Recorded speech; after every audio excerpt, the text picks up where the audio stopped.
Hey everyone, thanks for listening. My name is Bethany Allen. I am the pastor of women here at Bridgetown. If you don't know what you're listening to, you are listening to a midweek podcast for Bridgetown Church. And on occasion, we do this. And with me this afternoon is the lovely Abby Porter. She is married to Josh Porter, pastor of Van City Church right across the river in Vancouver. And the lovely Natalie Correll, who is on staff with us, part of our team. Just an amazing woman, an amazing thinker. And we're so glad that you're joining us. We just wanted to take a little bit of time to talk more at length about fasting. And in that, the way that it kind of intersects with the day-to-day life of those of us who are trying to live out and practice the teachings of Jesus. And we thought it'd be really important to share stories, practical stories from our life. For those of us who've had a complicated relationship with food, also to those who've had an eating disorder and have had to interact on that journey, particularly with fasting. And we just thought it'd be helpful to address how to move forward in a real kind of way, in a practical day-to-day situation, and do that through a conversation and dialogue. So that's why we're here. If you've listened, hopefully you have, to the podcast, John Mark covered fasting for us, so we should all be experts at this point. But if you're unfamiliar, you need a little bit of a recap. We talked about fasting being a couple things. One, that it actually helps us as disciples of Jesus to break an unhealthy relationship with food. And as Americans, we know that's something that we probably need to do and do regularly. But more importantly, on the spiritual side of things, it's a way that we almost starve the flesh, for lack of better language, so that we can hunger for God or hunger for the things of God. It's a way for us to draw near and to commune with God. And it is a part of the life of a disciple. We see it all throughout the scriptures. We see it in the teachings of Jesus, that fasting is a practice for the apprentice. And when John Mark has defined it for us, at least yesterday, and we've read a couple different scholars on it, that he defines it this way in the most simplest of forms. He says it's not eating food, but a more spiritual definition, I think, would be Scott McKnight's definition, where he says, it's a person's whole body natural response to life's sacred moments. And we understand from this practice that it's done both individually and it's done communally. And it's a way that we all press towards intimacy with the Father. Now, for those of us here this afternoon, we want to be really clear to let you know that we're not perfectly nuanced in this conversation. So we're just asking for a ton of grace as we have this conversation. And we're definitely not therapists. We're not getting paid like therapists. So that's, something. And we're not claiming to be the end-all, be-all when it comes to a helpful resource, particularly as we talk through eating disorders or relationships with food. We're just here, we think, to faithfully just have an open dialogue about how all of this kind of moves ahead as we're people in the kingdom and yet people who live in the real world. So in this time, we're wanting to address kind of three sects of people, or three kind of people who you may fall in one of these categories, or you may be on a spectrum somewhere in between. But one, just talk about the reality of the unhealthy relationship we have with food, whether that be through deprivation or overindulgence, as a lot of us as Americans have.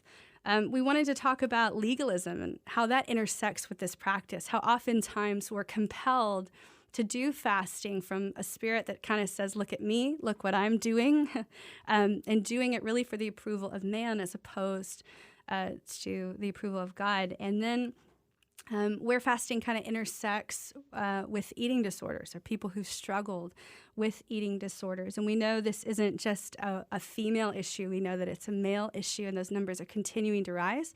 And so we're going to kind of hopefully cover those three categories as we move ahead. I was reading just yesterday an article by this brilliant woman, and sadly I can't remember her name. So, that's something. But she was giving us this great word picture of fasting. And she said, oftentimes under specifically these three categories, this unhealthy relationship with food, legalism, and eating disorders, there's this idea of that, all of the dynamics there being horizontal. That when we think about fasting through the lens of what people will think about us, or how our genes will be impacted after a fast, or how it's intersecting with the control or the amount of food we're eating, or how or when we're eating, or whatever, those are all horizontal. Those are all intersecting with you and with other people, and they're centered around that dynamic. But when we fast, she says, it should be more of a vertical response, in that we're kind of pulling ourselves up, or being pulled up by our affection, or our gaze being shifted to Jesus and looking upward. In fasting, we're looking to commune with God, not with other people, not with the trauma we've experienced from other people, but that we're to be looking upward towards Him. And I just kind of love that word picture. I think it's really helpful for those of us who are trying to wrap our head around some of these things. I love that. And I think just from the different points that you were talking about earlier, Bethany, those three different pieces, those different perspectives that each of us are in. And from me personally, I come at this conversation from the first point you made, the unhealthy relationship with food and how we view that. And I think if I would be completely honest, when we were talking yesterday in church about fasting and starting this type of practice, for me, it's so easy for me to make it actually about the food instead of my relationship with Christ. So that really resonates with me about, what is this really about? And I tend to default and manipulate this type of conversation to make it about me and food, when actually this practice is about how am I getting myself and my being and my mind and my pathways in my head about me and Christ, and thinking correctly and laying it all out before Him.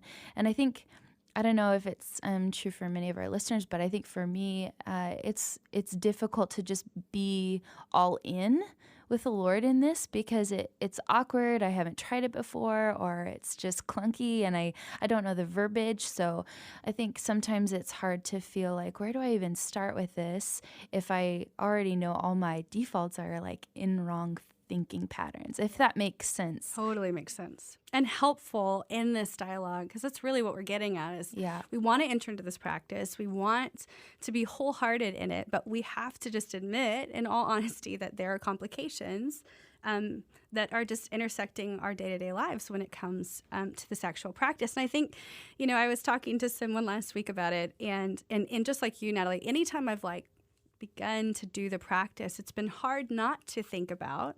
And maybe it's, I don't know, I don't think it's just a female thing, but for me as a woman, it's been easy to think about the physical benefits over the spiritual benefits, and to not enter into that, and it's subtle. That's the scary thing about it, is it's subtle in that it's like, oh, if I grind up these almonds into my drink, am I not actually eating them? Am I not? We start to make these little compromises and these little manipulations in our conversation when it's no longer even remotely about communing with God.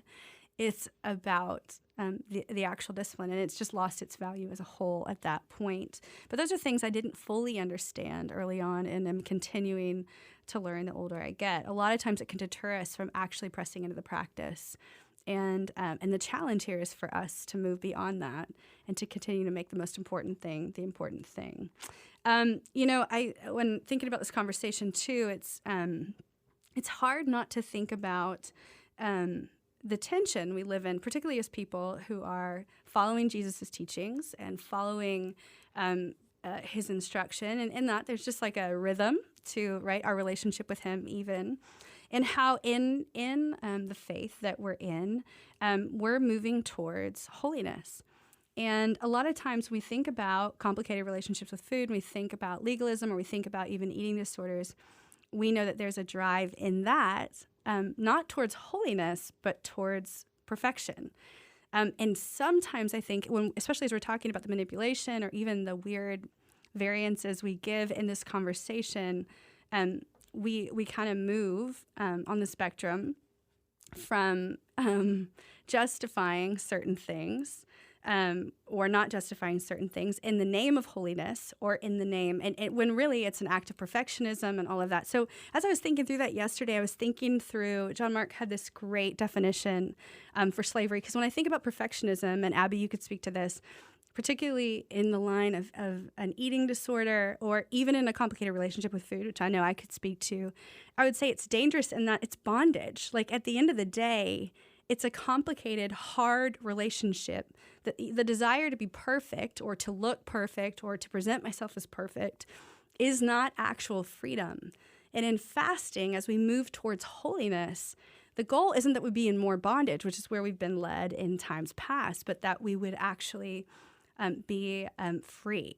And so I love that. Natalie, I think you have it, just that amazing definition we were talking about earlier. Yeah, and especially in just in this cultural moment that we're living in, I think it's easy to think that freedom is actually choosing to have the ability to do whatever we want. But that's actually what John Mark calls slavery. So that's kind of touching on what you were saying earlier. But the practices, especially in the light of the discipline of fasting, freedom is actually the ability to live in the Spirit and want what the Spirit wants. So when we're really making it about the practice, we're actually making it come alive in us, that the Spirit of God that lives and is active within our bodies, it's being in alignment with that. And that's what I love about this practice, and that we're even talking about this, because, I'll be the first one to say I don't have the nuance to talk about this. I'm just beginning this conversation and learning the terms and learning what Christ really wants for me personally in this. And really, ultimately, the reason why we're having this conversation is so that it can start with the church. It can start with us, and we can finally be a place of hope and a place where we can create a safe space to talk about this kind of stuff. Yeah. And again, we're trying to figure it out. The nuance isn't perfect, but we're hopefully moving in that direction. This is where I thought it'd be awesome, Abby, if we could just hear from you a little bit, particularly knowing your journey, knowing your history. And I don't think a lot of people I don't know how many people know. I get to be your friend, so I know all the amazing things that God has done. But and Abby, I'll let you tell more of your story. But just knowing that you're here, just to share even what your interaction and your journey has been like with an eating disorder, and living now in the place of victory over it. And you're such an important part of this conversation. So I would love it if you wouldn't mind just telling us a bit of your history, kind of what that journey has been like a little bit for you. Yeah, of course. So like most of us, I grew up in a household with bad relationships to food, always talk of dieting, and just poor self-image. But it wasn't until I started ballet as a preteen and into my teens that my mind became completely obsessed with body image, insecurities, limiting food intake, and on and on. At ballet, we would talk about diet pills, how to keep yourself from feeling hungry, encourage each other to keep starving yourself. It was really disturbing and dark looking back at it. And it just spiraled from there. So I was active on pro-anorexia forums, ate about 300 calories a day for a couple years, obsessively worked out while doing that, and was 90 pounds and absolutely convinced that I was just living a normal life, that like nothing was unhealthy about this, that everyone thought I was normal and this was just how you kind of do life. The thing about that is I wasn't depressed. I wasn't unhappy. I had great friends. I had even met and married my husband during this time.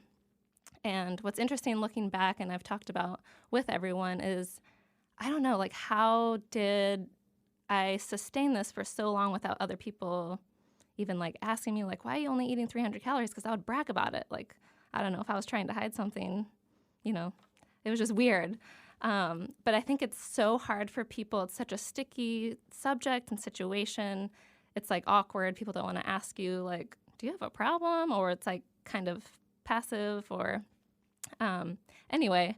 So it wasn't until about a year into our marriage, and Josh had kind of like, he had heard me talk about it a lot and had been saying, like, maybe we should like get some help. This doesn't really seem like it's normal or right. And I had just kind of hit a wall and realized I couldn't carry this burden. I mean, emotionally, mentally, physically, it was just completely taking over my life. And I was in my bedroom that day, and I just had this incredible encounter with Jesus. And he opened my eyes to the truth and all of the unworthiness and insecurities and the body image stuff I'd been fighting off by way of controlling my food intake. And I felt like in a moment, he healed me emotionally and took the burden of this disorder from me. I just like saw this image of him like taking it out of my hands, like this boulder off my back.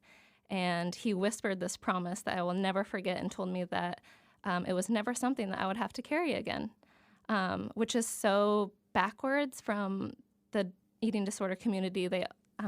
Unless it's changed recently, but they say like you're never going to be fully healed. This is like something you struggle with your whole life. You will always like go back into those ways. That's just kind of the air that you breathe, even in like the professional help in that community.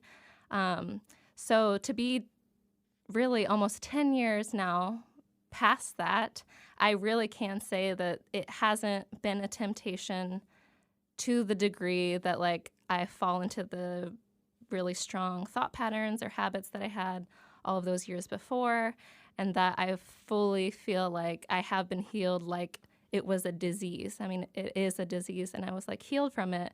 Now there is repercussions like and thought patterns that I have to be on top of, and I have accountability and things like that, but it's not even a temptation. I can honestly, truly say that now almost 10 years past. Wow, that is amazing and makes me cry right in the studio. So just amazing that you would share that, and also just amazing to hear what God has done and to see and know it's just like a real victory in your life. But knowing too that it hasn't been perfect, and knowing that through Jesus healing you, it's been amazing, but you're still, just like you're saying, living with the repercussions. Yeah, Abby, I think like a question that kind of comes to me as you're talking, and first of all, thank you so much for just taking the time to share with us your story, and I think that takes so much courage, even on the back end with so much resolve. I think that's such a gift to be able to give out. So, but a question comes to mind is I'm thinking about you maybe even 10 years ago when you didn't have this resolve, and if you were sitting in church and you're sitting under a pastor's authority and asking, would you be willing to do a fasting? And what would that practice look like? What are some of the thoughts that would kind of hit you, and what kind of mental space would you be in at that spot? I would say if I heard a teaching like this when I was in the thick of it, it would be incredibly triggering and a temptation to go further down the hole of unhealthy thought patterns and habits. So for me, either in it or really close post what I felt like was a healing in my life, I would not,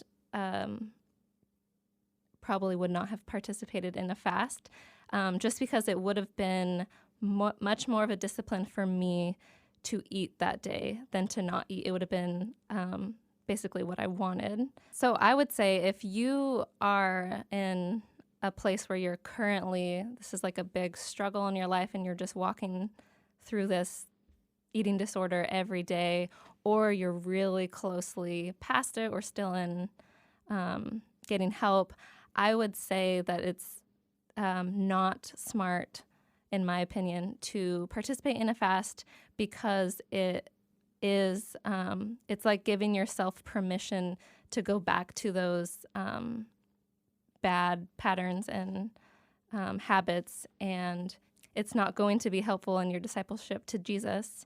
Rather, it could be more destructive in your healing of your eating disorder. That's great and super helpful and super practical. So if someone is currently in that spot, like right now, they're thinking about this fasting, they heard it yesterday, it's been it's kind of in the forefront of their mind. And even honestly, even for those who had a question come up yesterday, for those who know they're in the thick of an eating disorder, they have in a nice way to put it, is a complicated relationship with food, or are thinking, man, I don't know if I have the control or the ability or the discipline to be able to do this in a way that's focused on Jesus, not focused on, on the control aspects of what I'm eating, how I'm eating, when I'm eating, all of that.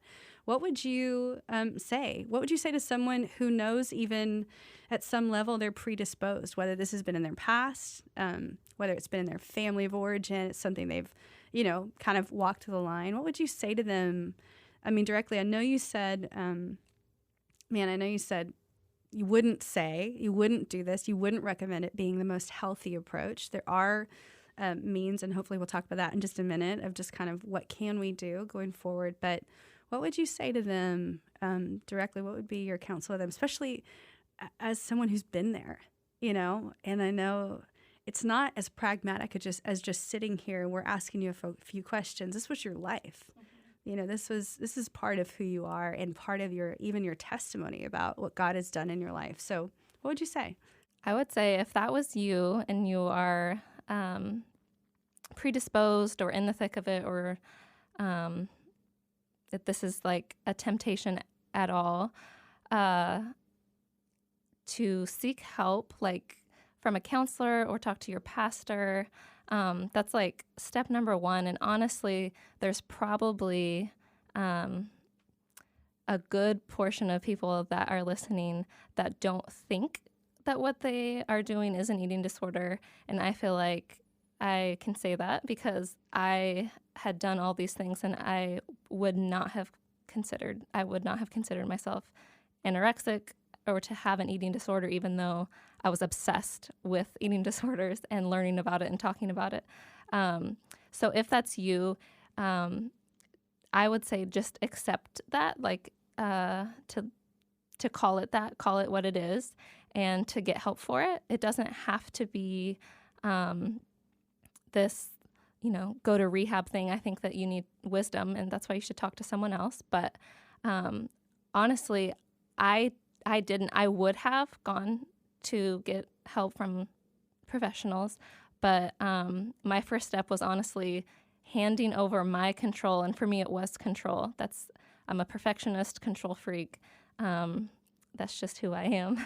And so for me, it was handing over this huge burden that I had, and it was hard a little bit, but mostly it felt like a big weight off my back. So I would say use this time during the practice, if this is you, to really, really commune with Jesus, to ask him who he thinks you are and what he thinks about you, and has your relationship with food been detrimental, and what if he can take it from you, and he will. And I just want to exhort and encourage that there is complete healing, that there's victory over eating disorders. I think that, like I said before, that's not often talked about, that it's like something you'll face your whole life. And I think that you do have to be aware of thought patterns in the future. Like, I know I don't personally have a scale in the house because that's too much of a temptation to fall back into just the line of habits that were started from the first place. So there are things that you have to be aware of, but that there is complete healing. And I think that as the years go on, Jesus gives you even more reasons. Like, I know for me, my kids was like a huge thing. Like, I don't ever want my daughter to struggle with anything like that. So it's so important to me to not make comments about myself or comments about anyone else, especially in front of my kids, because I don't want this to be something that they obsess and think about from a young age, like I know I did. Yeah, I mean, man, that's great counsel for all of us. And Abby, could not be more thankful for your story and your voice in this. I think we all have had our own journey with food, and some easier than others, but just as Natalie said, courageous and bold, and you live this out. You live the discipline of moving towards health, of working with your therapist, of working with friends and family, and doing it in a community. in the way that Jesus has asked you to do it. And it's been nothing but amazing just to watch. And I feel really proud of you as your friend and respect you a ton for what you're doing day in and day out that people can't see or even perceive. And I think that's what we'd want to say is like, this is a real part of the conversation. And for those who are sitting, we're sitting out there and going like, this is complicated. It's not one dimensional for me. It's not something I could just pick up tomorrow. Hopefully this gives a little bit of resourcing and a little bit of context to that part of the conversation. We want to move kind of just practically into just some how-tos. How do we interact with this practice of fasting, and how do we do it in a healthy way wherever you're at, whether you struggle with an eating disorder or maybe legalism has been a thing of your past, or maybe you have a complicated or unhealthy relationship with food. What are some things that we would offer up to you? And again, not therapists, not doctors, just really beautiful women sitting in a room with a microphone. So can I say that? Yes. I guess I can because I'm just in this box. So what are some things we would say? What are some best practices we've come up with? Yeah, so I think the place that for me personally, and I think a lot of us deal with this, is just how do we even talk about this?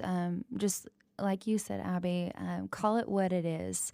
And I think for me, it's figuring out the terms, in my place where how I'm viewing food, and do I view that as a comfort, and am I looking to that to solve my problems or fill that void? And I think for me, my journey has included shame, and really to unpack that. I mean, that is a whole it's series in and of itself. Oh my gosh, yeah. So I think what's really important for me has been to delineate what is guilt and what is shame, and maybe that to you doesn't really seem important, but I really think that it's important to define the two. And I think Christine Kane, one of my favorite authors, defines it like this. She says, guilt and shame seem very similar in meaning, but there is a very significant difference. Guilt is about my do, and shame is about my who. And she says that, there can be a similar definition between conviction and shame as well. So to define shame is never a good thing. Conviction is allowing the Holy Spirit to reign and rule in your life, and it always is going to point you to good, and it will typically be a voice that calls you to repentance, it calls you into community, and it calls you to give up everything that you have in order to look and be more like Jesus. And so honestly, I think shame in my own life puts me into a very dark hole. It makes me hide from God and honestly from my spouse or my community, rather than turning to God and dealing really with my guilt. I mean, guilt is my actions. When I've made that choice to eat a whole bag of chips when I know in my spirit I'm like, this is probably not great for me, and but man, it's a thing, right? Yeah, it's a thing. And I think we're still shame, it's weird, but it really makes me more afraid of what God thinks of me, which is so bizarre, because then it starts to manifest in my head that God is against me. And that again, this is why we do practices, because it really shows us, what are we looking at in the mirror, and how can we give up even more of who we are, and notice the weird patterns that are happening in my head. Yeah, and replacing those with ones that actually produce life in us. That's right. And new ways of thinking, and new ways of even engaging things like food. It goes back to this conversation of breaking unhealthy relationships with food, this thing that John Mark was talking about yesterday. And quickly, I could dismiss myself from that when he said it and just go I don't have a weird relationship with food. Cue the scene of me eating a bag of Doritos, you know what I mean? Alone on a Saturday night. But it goes back to this discipline of replacing old ways of engaging for, not just for the act of doing it, but for the forming in us of becoming more like Jesus, of thinking the way he would think and engaging the way he would engage. So yes, I love that. And I think the beginning point is distinguishing between guilt and shame, and what voice is ruling us in those moments as we're entering into this practice. And I think, the next thing we would say too is to embrace God's grace in this journey. We talk about it and we can allude to it. It can sound really spiritual because grace is a spiritual term, but we would encourage you, just like we do with any of these other practices, not to be legalistic about it, but to focus on the relationship. It's almost like I was sitting on the couch with my husband or something. Let's just say I had one and he showed up to the party, and it would be like sitting there and talking with him, like, hey, I'm sorry there's no food left for you because I've eaten all of it. It would really be about, and that sounds silly, but like an honest conversation about my relationship with that and how it's not only impacting me, but it's impacting him. It's impacting what he's eating or partaking or participating in. And that's what we're calling ourselves to in this. There's a grace where Jesus says, like, I get it. He's a sympathetic high priest. It was fully human. He knows what it means to be hungry and to desire comfort through things like food and other things, and he's sympathetic in it. So embrace God's grace on the journey. Know that even if we were sitting on a couch having a conversation with Jesus about our food habits, that it would take time, not for him, but for us, that he would embrace us right where we were at, even as we were addressing the practice of fasting and saying, like, hey, it's overwhelming. I'm still trying to piece it together. And he comes as a helper, not as one who's bringing shame, guilt, or condemnation. He's doing the opposite. So if you're experiencing that on the journey, we would say, hey, there's an exhortation to actually put into practice embracing God's grace for you. And that's done a lot of time, honestly, has to be done, particularly in practices like this, through an open dialogue with God, but also with other people. Yeah, I would say it's super important as you go into this practice to really be open with your community if you feel like this is going to be a struggle. And even with God, say, like, I don't know if I can do this without it being detrimental to other habits in my life, and for it to just be a really open conversation.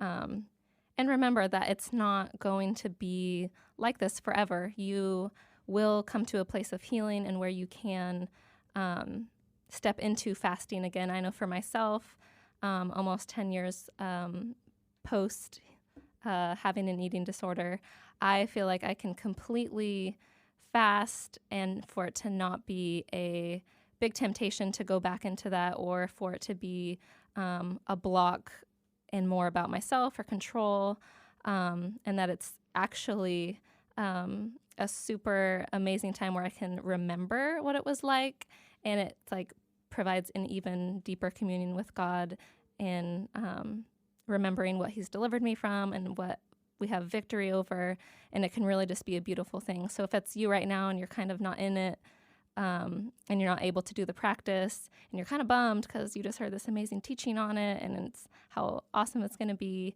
it's not going to be forever, and that I think that you will definitely be able to enter into that one day. Yeah, and what a word. I mean, what a word. That's amazing. I mean, it's just amazing to hear, because it's not forever. It's not a prison sentence, and it's not a place where shame should happen, even within the context of community. Yeah. If you're in a place where you can't do it, your community is the place where hopefully they're rallying around you and saying, like, okay, then we're in it with you until you get to a place of freedom. We're believing for you where you can't believe for yourself that it will be over, that there will be a day of freedom, the day that the Lord restores all things. And hopefully that'll be this side, yeah. right, of the kingdom coming. But even if it's not, we will rally on the other side, for lack of a better word. Don't kill me on my bad theology. Don't send me an email. I know. So I just think it's a beautiful picture, because that's what we're saying. We've got to do this in an open, honest conversation, both with God and with the people around you, if you're going to be successful. And that goes for all of us. That goes for me and for Natalie. That means tomorrow night when we have this conversation as a community, I need to talk openly about what it's been like for me in the past. It means that if like Abby, she's had an eating disorder in the past, this might be something she discloses for the benefit of the group, or maybe isn't something, but talks about with one or two other friends in our community. And for Natalie, whatever that looks like for you in community. But it means that we're mindful of that, open and honest about it, so that it doesn't serve as a hindrance. This is the way that the enemy wants to steal from us, is to like come in right now and tell us all the ways we either can't do it, or to manipulate us into doing, and he doesn't, we make choices, but deceiving us into believing like we have to do it this way or that way, and it starts to turn it into something that it's not, when fasting is honestly about communing with God. So here's what we'd say. We'd say, listen, distinguish between guilt and shame in your life. And a lot of ways that you need to do that sometimes is through community with other people. We would say, embrace God's grace for you. And that this is a journey. You're not like at the destination. Take it one step at a time. We're all in it. We're all fumbling through it, even the best of them. And it's really about your relationship with Jesus and having an open dialogue and doing it in community together with other people. And we said it yesterday, and we want to make sure we repeat it again. John Mark said it yesterday, and just so well said. So grateful for a pastor to lead us through this and to do such an incredible job. But whatever it is, we want to encourage you. I think all three of us sitting here would say, whatever it is, take the next step. The one thing the enemy doesn't want you to do is to move forward in this practice. And we would just say, take the next step. So whether it's like what Abby said, by calling up a pastor, sending an email, connecting with a counselor or a spiritual director about this issue, do it. Like, if in this practice there's nothing else you can do, you're like, I can't engage this yet, just the complications in my relationship, all of that stuff. If it's something you can't do, we just encourage you to do something. And honestly, your ambition here is really just to talk through what's holding you back from moving forward. And remember, there's tons of grace in that. And man, we're excited. I think we're excited just to see what God does and to hear the stories of what God's going to do in our community through this. Thanks for listening to our podcast. Remember, there's tons more content on our website, practicingtheway.org, so make sure you check that out.